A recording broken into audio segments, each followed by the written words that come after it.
All right.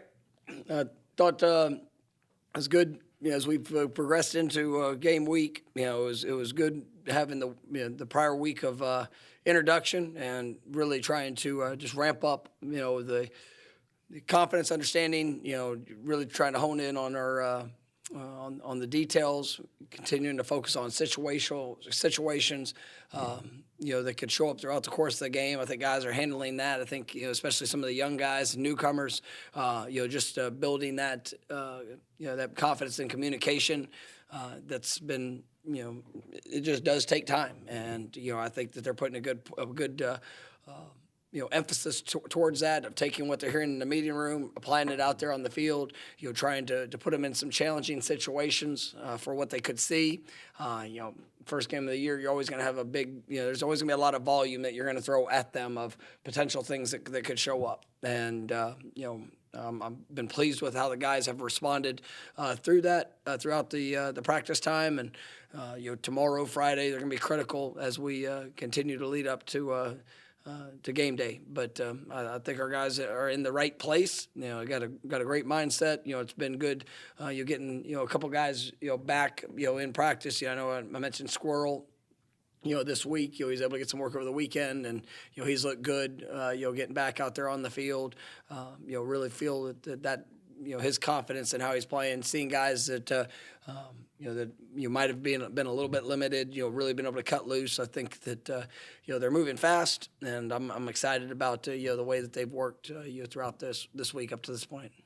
I know you guys like the talent in your secondary on defense, but obviously their wide receiver core is probably as good as it gets. What challenges do they present? Is it one guy, two guys, five guys? No, that's every guy that's in their receiving core can hurt you.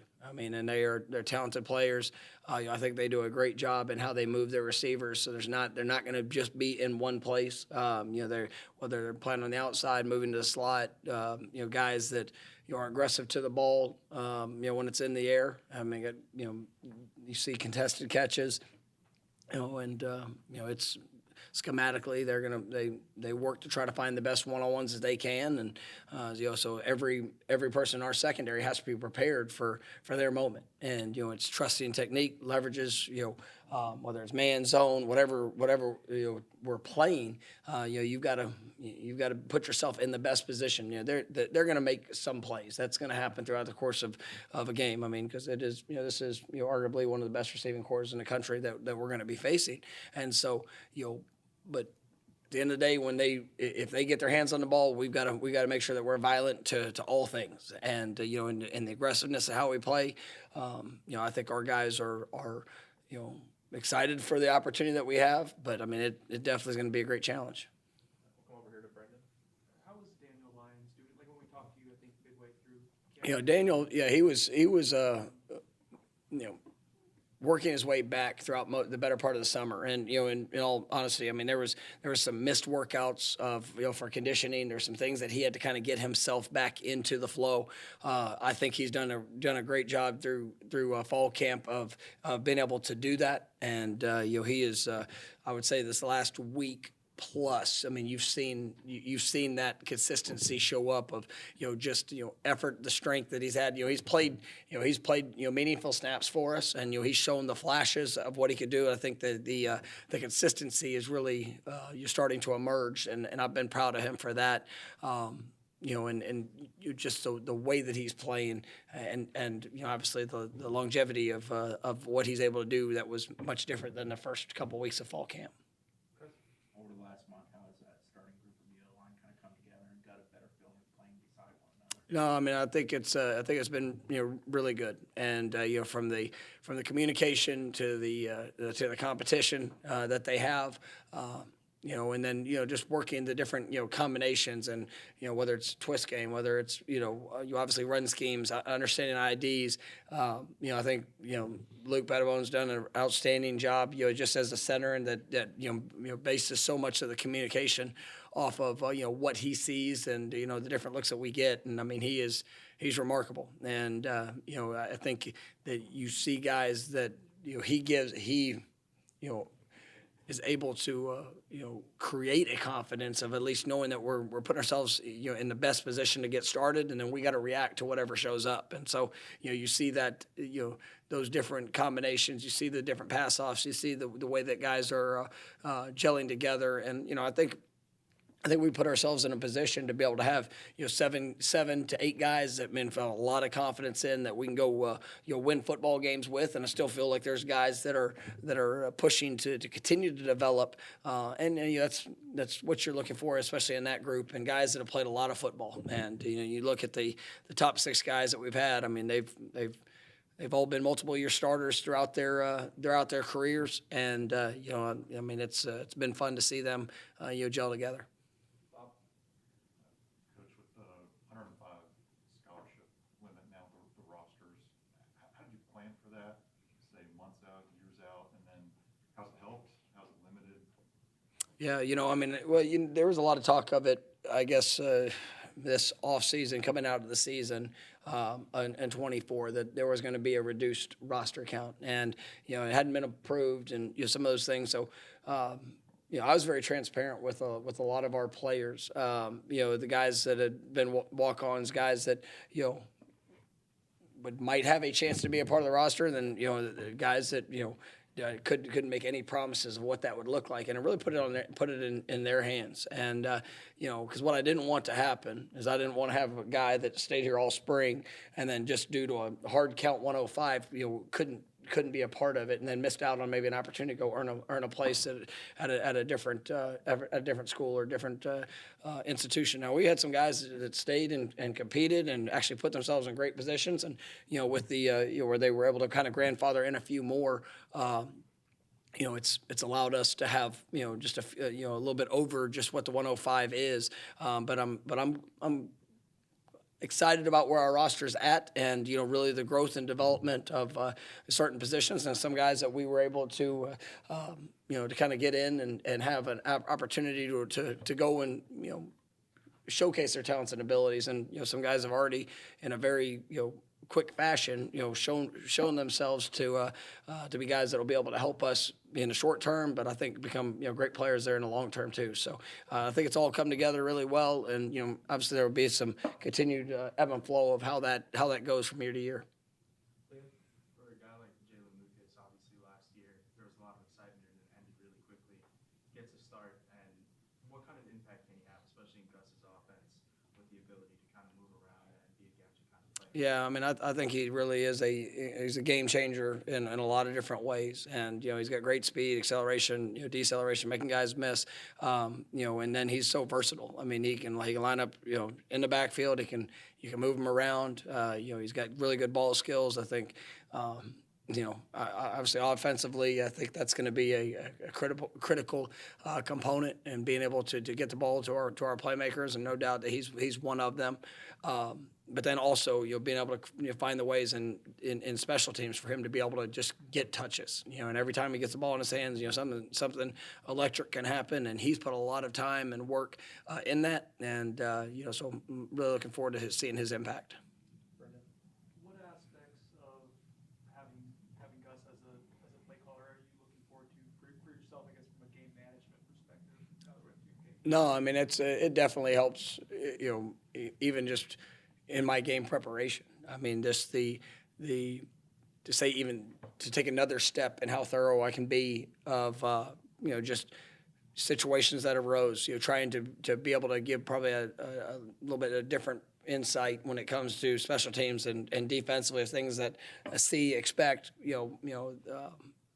Being able to have a little bit more freedom on that, just in my personal time, was being able to study and get that perspective. And then obviously Gus and I have a great relationship, and have been able to do a really good job in just being able to combine perspective. Obviously that's my foundation of what we've done offensively. It really comes from him. And as I grew throughout the years, there were some differences that showed up. But this is his offense, and to be able to see how he's continued to grow and evolve, and all things that he's been able to do throughout his career. I mean, it's been a lot of fun for me, and obviously it's everything that we're doing is to put our players in the best position to go make plays in all three phases, and I've liked how it's been for my game prep, but also looking forward to Saturday and just mode of operation. We talked to Randy Pittman yesterday, and we know that he's going to be a key player for you guys, but it just seems like an impressive dude. Like, it just seems like it's what you want as a football player. Has he been that? Yeah, I mean, he's probably one of the most competitive people I've ever been around, ever. Like, he is Randy's got a great skill set. He's not the biggest guy in the world when he walks in, but man, he will fight, and he will do everything that he can to put himself and this football team in a position to be successful. And you talk about guys that are winners. I mean, Randy's got that, and even in times since he's been here, helping him kind of grow through the process and emerging as a guy that is has such leadership potential. But when he talks, guys listen, because they watch him work, and he is like players talk about being a dog. I mean, when he shows up, you're getting one thing, and he's no doubt about it. Got an elite mindset when it comes to the competitive nature of this game, and doing all that he can to help a team go be successful. Gus hasn't really taken it. He's been his own boss for a good long while now. How do you envision the dynamics going on Saturday, if it is a fourth down decision, or if it is you have a suggestion? Like, how do those dynamics? Yeah. Because he goes so fast, I wonder how that. No, and it's really, obviously when you're a head coach and you're calling it, it's you don't have to communicate with anybody, but there would still be elements of, even when I was calling plays, hey, if it's after maybe a second down, knowing that, hey, there's a thought process of how we might attack these next two downs. Now I just get to say it on the headset. And it's I try to think of all options of what could how it's going to flow if there are opportunities where, hey, we're going to have a fourth down call potential. I like to tell guys early, because I think sometimes that could affect every part. It could affect the third down situation, and just kind of play a step ahead. And that's been part of even our preseason preparation when it comes to scrimmages and working 2-minute drills, 4-minute drills. It's a lot of it, yes, for players to understand it, but more than anything else, you have two new coordinators on both sides of the ball. How we're going to be able to work together in our communication, the expectation I have for them, for the staff, and then all the things we can do to help put this football team in a position to succeed. Matt, last year it felt like starting in Ireland, you guys didn't really get a normal weekly routine, and then the Monday game, right? Like, it was all kind of messed up and off, and having to travel overseas. A lot of things messed up about This year you actually got to get in that routine early, like starting last week as a game week, and then you're in normal this week. How much does that help you guys that it's a regular routine right away? Yeah, I mean, I think there's definitely a benefit to it. It's got to show up on Saturday. Like, you said, talk about how good we feel and this, that, and the other. Like, go play, go put it on display, and but it is definitely for a football team, and a football team full of young guys that have grown, developed through it, and then newcomers that have joined the program. I've liked our routine, and we need every day. Like tomorrow's got to be an elite day of preparation. Friday, elite day. Saturday before the game, everything leading up to it. Because when you have newcomers that are going to make a huge impact, new coaches. I mean, we all got to be clicking on one accord, and especially when you're going against a very talented team like we are. It's obvious season openers are always important. Coming off what happened last year and the opponent you're facing this year, it's just one game, but is it more than one game? It's a great opportunity for us. I mean, and at the end of the day, this is the 2025 Florida State football team. The 19 wins that we had in a row from 22 and 23 is not going to win a game for us this fall, right? The disappointing season for what last year was is not going to lose us a game this fall. It's not going to win us a game either. Right? It's what we do in the moment with the opportunity that's there to get a chance to be on the national stage playing a team that I mean, you can watch film. I mean, this team has every bit of potential to compete for a national championship this year. Right? I've got a lot of confidence in our football team. And so I'm excited to see us go and compete in this game. And I've got a lot of belief in what we can do and what we can accomplish. But that belief, it's got to, we got to go execute it. We got to go do it. And so, I'm glad the way that all things have come together. Being able to be at home, being able to have the routine like we just talked about.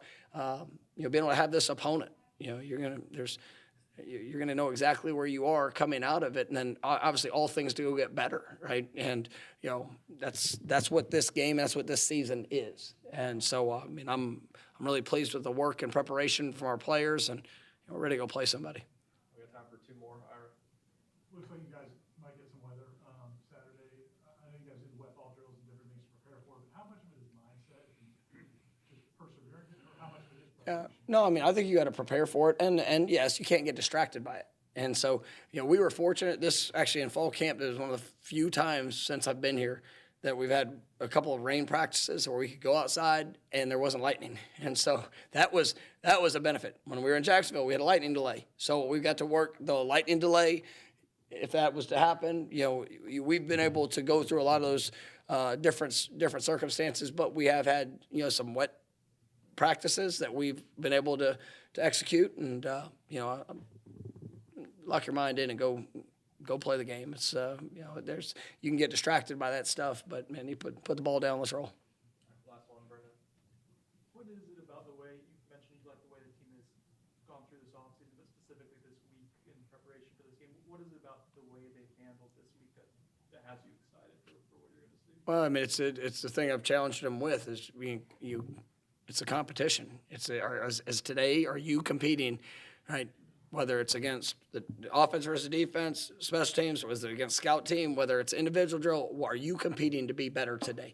And, I think there's so much focus that can go onto an opponent. And, we get a lot of respect for the opponent we're going to play. But, it's not about them. Like, today's about us. Today's about the way that we go about the work to be better, so that come Saturday when we got somebody lining up that in a different color jersey, that they're going to see and feel all of you. And so that's the mentality, that's the expectation, and I think our guys have done a good job in that response. There's been a few plays where there's a lull here or a lull there, and you gotta be able to grow through that. And every team I've ever coached has experienced that. 23 team experienced that at times during practice where you'd see a little dip, but when guys can own it and fight through it and go get better, in the practice opportunities and how they prepare. Then you got something special you can accomplish. And so, that's what I'm looking forward to seeing, it all translate and go kick it off on Saturday. All right, thank you. All right, thank you guys.